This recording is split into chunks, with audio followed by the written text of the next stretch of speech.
अस्सलाम वालेकुम। मैं फ़ारूक शाह, आमदार धुलिया शहर। हमने जैसा कि चुन के आने के बाद एक संकल्प उठाया है कि धुलिया शहर में हमसे जितना हो सके ज़्यादा से ज़्यादा फंड मंजूर करवा के लाकर और हमारे शहर का विकास किया जाए। इसलिए हमने मंत्रालय में हर डिपार्टमेंट से हमने गुहार लगाई और अल्हम्दुलिल्लाह उसमें हम बेहतरीन तरीके से कामयाब भी रहे हैं। हमने जो हमारी आमदनी निधि है उसके अलावा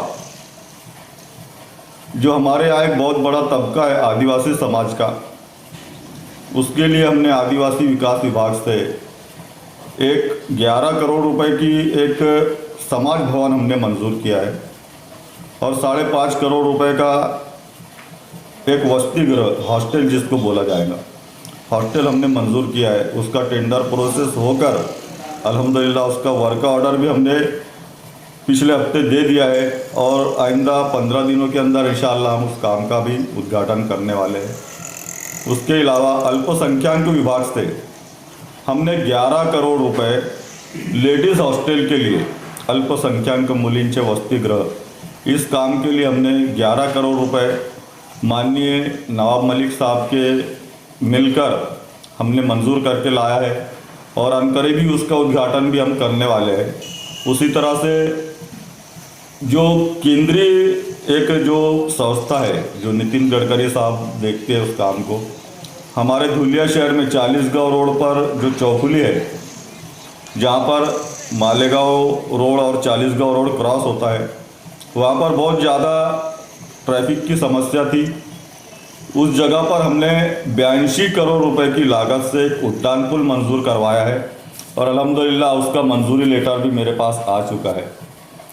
उसके बाद हमने जो बजट में PWD से पिछले साल हमने तकरीबन 17 करोड़ रुपए का फंड मंजूर करके लाया था, जिसमें हमने मालेगांव रास्ता, साकरी रास्ता और 40 गाँव रोड ऐसे काम हमने किए हैं। उसके अलावा जो संतोषी माता मंदिर से लेकर दशहरा मैदान तक का जो रास्ता है वो भी बेहतरीन तरीके से हमने उसका काम मुकम्मल कर लिया है। उसके बाद इस साल के बजट में हमने वर्जई रोड के लिए 7 करोड़ रुपए, महिंदड़े रास्ते के लिए 4 करोड़ रुपए और जूना सिविल हॉस्पिटल के सामने का जो रास्ता है उसके लिए 2 करोड़ रुपए मंजूर करके लाए हैं और अनकरीब ही एक प्रशासकीय इमारत की मंजूरी हम लेने वाले हैं जिसको 92 करोड़ रुपए की लागत से हम लोग तैयार करने वाले हैं। उसके अलावा जो एक हमारे शहर का जो RTO ऑफिस है, RTO ऑफिस के लिए एक जगह यहाँ पर कई सालों से मुख्तस थी, लेकिन RTO कार्यालय, RTO ऑफिस की जो इमारत थी वो किराए की जगह पर चल रही थी। उस बात को लेकर हमने परिवहन मंत्री से मुलाकात की और खुद का RTO ऑफिस हो जाए इसलिए हमने मेहनत करके और जद्दोजहद करके 14 करोड़ रुपए का निधि RTO ऑफिस के लिए मंजूर करके लाया है। उसके अलावा नगर विकास खाते से पिछले साल हमने 7.25 करोड़ रुपए लिया था और इस साल नगरोत्थान करके जो हमारा ये एक विभाग है उसमें हमने माननीय नगर विकास मंत्री एकनाथ शिंदे साहब से मिलकर पिछले हफ्ते 30 करोड़ रुपए का निधि हमारे शहर के रास्ते और गटर के लिए हमने मंजूर करके लाए हैं। इस तरीके के और बहुत सारे काम आगे भी प्रस्तावित है। ये जो काम मंजूर करके लाए हो आज, ये काम कब से शुरू होगा? ये काम का अभी DPR तैयार करने के लिए महानगर पालिका के लोग और कुछ मुंबई के लोग आज यहाँ पर आए हुए। ये DPR हम लोग 10 से 12 दिन में तैयार करेंगे। उसके बाद इंशाअल्लाह टेंडर प्रक्रिया शुरू होगी और 3 महीने के बाद मैं समझता हूँ कि कामकाज की शुरुआत हो जाएगी इंशाअल्लाह। आमदार बने आपको 2 साल का अर्सा हो चुका है, आप अभी तक के कितने का फंड आ चुके? मैं तो ये समझता हूँ कि अल्हम्दुलिल्लाह आज तक हमने 225 करोड़ रुपए तक के काम हमने मंजूर करके ले आए हैं और इसके आगे बहुत बड़े बड़े काम हमारे प्रस्तावित है। उसके लिए काफ़ी मेहनत चल रही है। आप लोगों से भी दुआ की गुजारिश है कि ये काम भी जो आने वाले वक्त में जल्द से जल्द मंजूर हो जाए। आने वाले वक्त में कोरोना की तीसरी लहर आ रही है, तो इसके ऊपर आपका क्या राय है? इसके लिए हमने कल ही जो हमारे सिविल सर्जन है और जो हमारे अधिष्ठाता है मेडिकल कॉलेज के, उनके साथ मीटिंग ली है और उनको इंस्ट्रक्शन दिए है।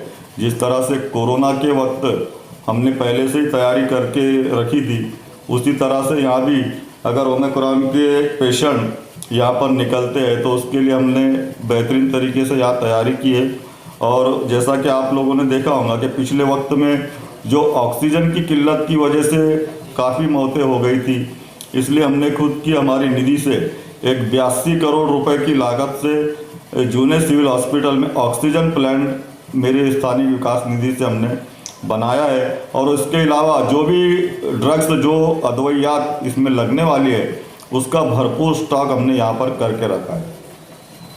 कोरोना से बचने के लिए धुलिया शहर के वासियों के लिए क्या मैसेज देंगे? हमने धुलिया शहर के तमाम लोगों से पहले भी बारहा अपील की है कि सोशल डिस्टेंसिंग का पालन किया जाए, मास्क का इस्तेमाल किया जाए, हाथ मुंह धोकर ही कोई भी काम किया जाए और ज़्यादा भीड़ भाड़ की जगह पर ना जाया जाए। इस तरह से हमने हमारे शहर के लोगों से अपील की है। हमारे पुलिस बांधव रहते हैं, उस पुलिस वसाहत में जैसा कि गटर और रास्ते की बहुत किल्लत थी, इसलिए एक डेलीगेशन मेरे पास आया था जिसमें पुलिस बॉयज़ एक संगठन है, उसके सभी अरकान थे। उन्होंने मुझसे ये गुजारिश की थी कि हमारी पुलिस लाइन में एक शहीद स्मारक बनाया जाए और हमारे वसाहत में जो गटर और रास्ते ख़राब हो चुके हैं उसकी मुरम्मत की जाए। इसके लिए मैंने 1 महीना पहले होम मिनिस्टर साहब से मुलाकात की थी और उनसे ये डिमांड की थी कि मुझे इस काम को अंजाम देने के लिए 6 करोड़ की निधि दी जाए। उन्होंने मेरी बात पर लब्बैक कहते हुए यहाँ के पुलिस अधीक्षक को और सार्वजनिक बांधकाम के जो अभियंता है उनको ये आदेश किया है कि जल्द से जल्द प्रस्ताव बनाकर सादर करें। मैं उसके लिए फंड देने के लिए तैयार हूँ।